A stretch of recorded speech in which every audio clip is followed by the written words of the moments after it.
Bueno, vamos a pasar a otro tema realmente muy importante, porque por primera vez, Cristian, se va a realizar en nuestro país un seminario que aborda el tema de la violencia en las redes sociales. Esto es inédito, se va a hacer ahora, en este mes de diciembre, y se va a convocar justamente a distintos interesados y también a expertos en la materia para poder trabajar en conjunto con ese objetivo principal, que es propiciar entre todos los actores que participen, bueno, un espacio de intercambio de conocimiento, de experiencias, de reflexión y de debate sobre este asunto de redes sin violencia. Un escenario que es reciente, es novedoso para muchos, que ubica a Uruguay aparte en un lugar, digamos, para nada halagueño, porque hay unos índices de bullying, la verdad, que preocupan, pero además esto se traslada al escenario virtual y por eso que quisimos convocar a Nils Katzberg, exdirector regional de UNICEF, una de las organizaciones que además impulsa este primer seminario internacional contra el bullying. Nils,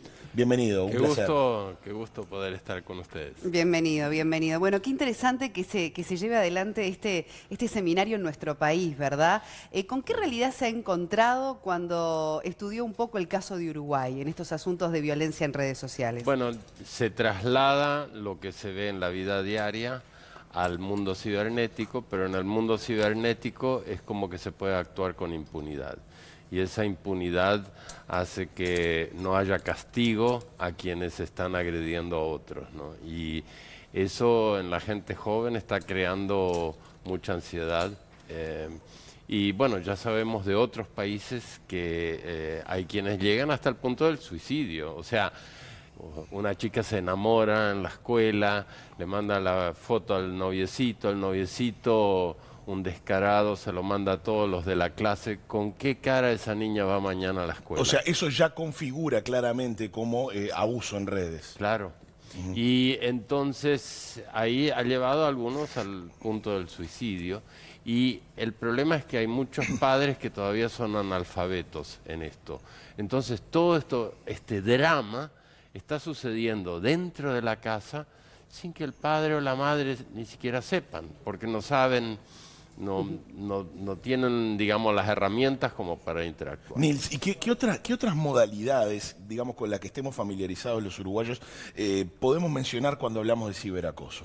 Bueno, tenemos que hablar de lo mismo que lo vemos en la vida diaria. Los 4 ambientes donde se da el bullying, por así decir, el acoso, ¿no es cierto? Es el hogar, es la escuela, son en las instituciones, en los lugares de trabajo y también en la vida pública, en la comunidad, etcétera.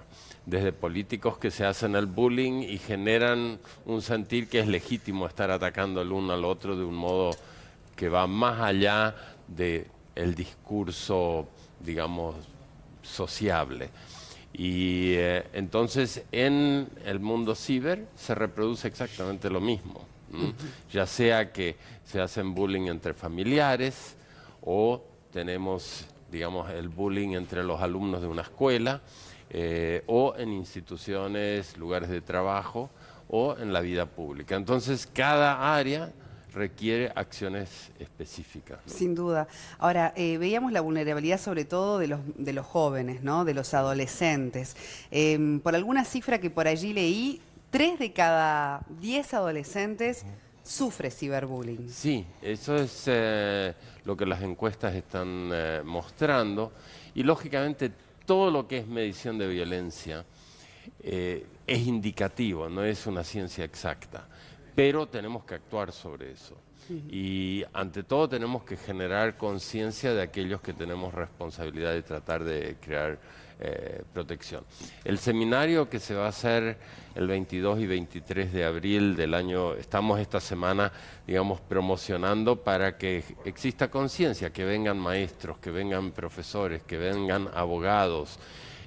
Necesitamos que todos los profesionales, las áreas profesionales vengan. Psicólogos también, que en muchos casos trabajan en el área de contención. Claro, todos necesitan intercambiar los mejores conocimientos. Padres, Claro, ¿no? fundamental. Nils, vos hablabas que en muchos casos los padres, en tanto no son nativos digitales, están empezando a familiarizarse lentamente con este tipo de fenómenos. ¿Qué pasa con los centros educativos? ¿Están sensibles? ¿Recepcionan este tipo de denuncias? ¿Atienden la problemática de los alumnos cuando se trata de ciberacoso? creo que todavía las normativas no están bien claras. Entonces hay quienes toman iniciativas, otros no toman iniciativas, otros se sienten más cómodos de actuar. Pero, por ejemplo, estuve en una de las islas del Caribe y allí todos los alumnos empezaron a ensañarse en contra de una de las maestras. Y claro, en una isla pequeña, aldea pequeña, infierno grande, ¿no? Donde ella iba se sentía acosada, ¿no es cierto?, por las miradas, por lo que estaba pasando dentro del marco de Facebook. Esta vez de alumnos a una maestra, mirá vos. ¿No? Entonces, todas las formas de acoso hay que tratar de generar...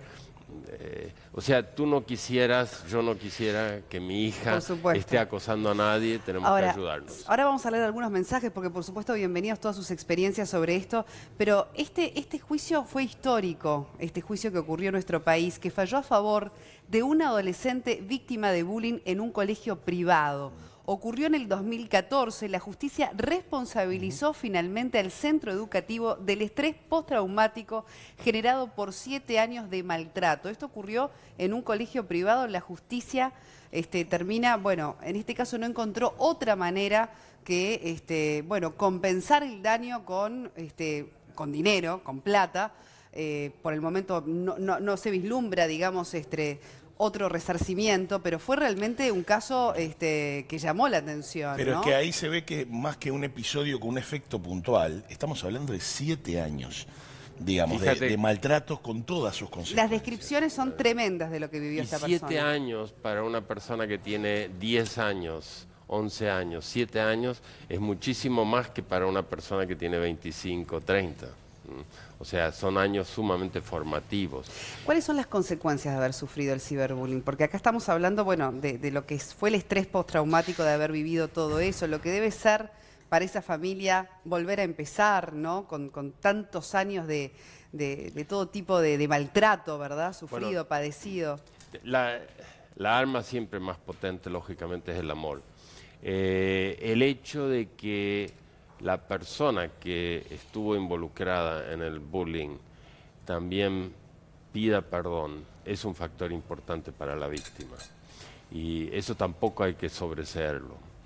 O sea, puede haber juicio, puede haber compensación económica, pero he oído de casos donde años después el que había cometido eso fue y pidió perdón, dice yo me he sentido muy mal, y eso le ha ayudado mucho a la víctima. Así que ese elemento humano tampoco hay que perderlo. Y en cuanto al perfil del abusador o el acosador, se replica algo de lo que hoy ya charlaban ustedes con Andrea Tuana. Muchas veces es la persona menos pensada. ¿Por qué? Porque tiene un perfil de alumno ejemplar, líder de su clase, todo lo que en realidad apoyo del resto, complicidad, y decir, no, él no va a ser, él o ella no pueden ser, cuando claramente muchas veces coincide con el perfil del acosador. Ahora recuerda, lo que se reproduce en Internet, ¿no es cierto?, y los medios sociales, es algo que lo han vivido en la realidad.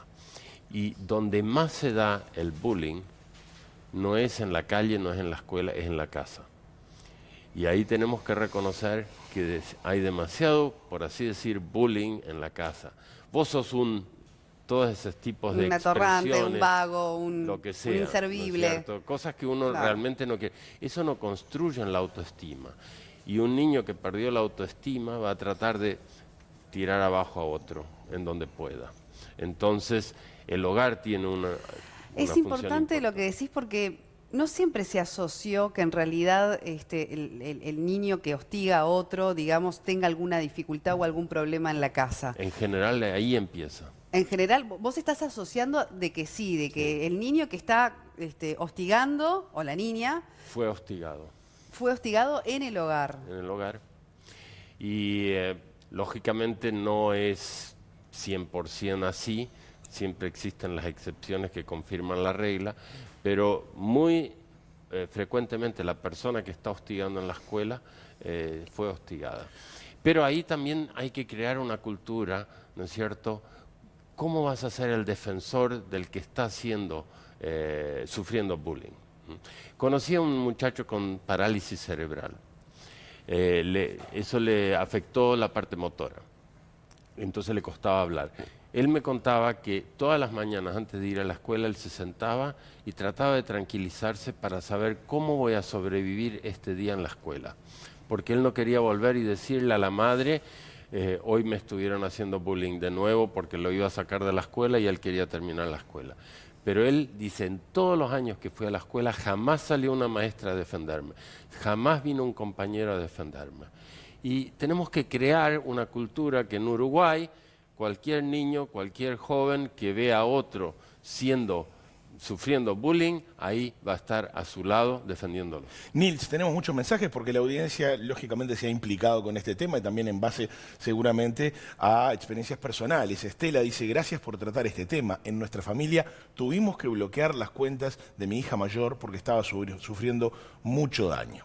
Tania dice, veo más bullying en las redes de chicas contra chicas que varones en contra de las mujeres. Ahí quizás esté hablando concretamente de comentarios despectivos o ese tipo de juicios o valoraciones que muchas veces se hacen a la ligera sin percibir que del otro lado hay un interlocutor que puede estar sufriendo. Tú sabes que una persona invidente, ciega, ¿no es cierto?, desarrolla en el cerebro una serie de capacidades para poder escuchar mucho mejor, para poder sentir mucho mejor.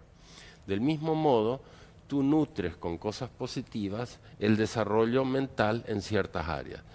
El estar animando con cosas negativas como este bullying te está dañando el cerebro en la época más formativa. Entonces es mucho más importante de lo que podemos pensarlo. Y lo que tú decías, cómo recuperar, bueno, muchísimo amor, cariño, y el que haya victimizado, ¿no es cierto?, que pida perdón, es también un factor importante. Claro, porque está el hostigamiento, como bien explicabas, pero también esa indiferencia del resto, ¿no? Sí. Que eso es quizás lo más difícil de todo de cambiar de una cultura, ¿no? El mal se propaga no tanto por el mal, sino por todos los que deberían de actuar y no actúan.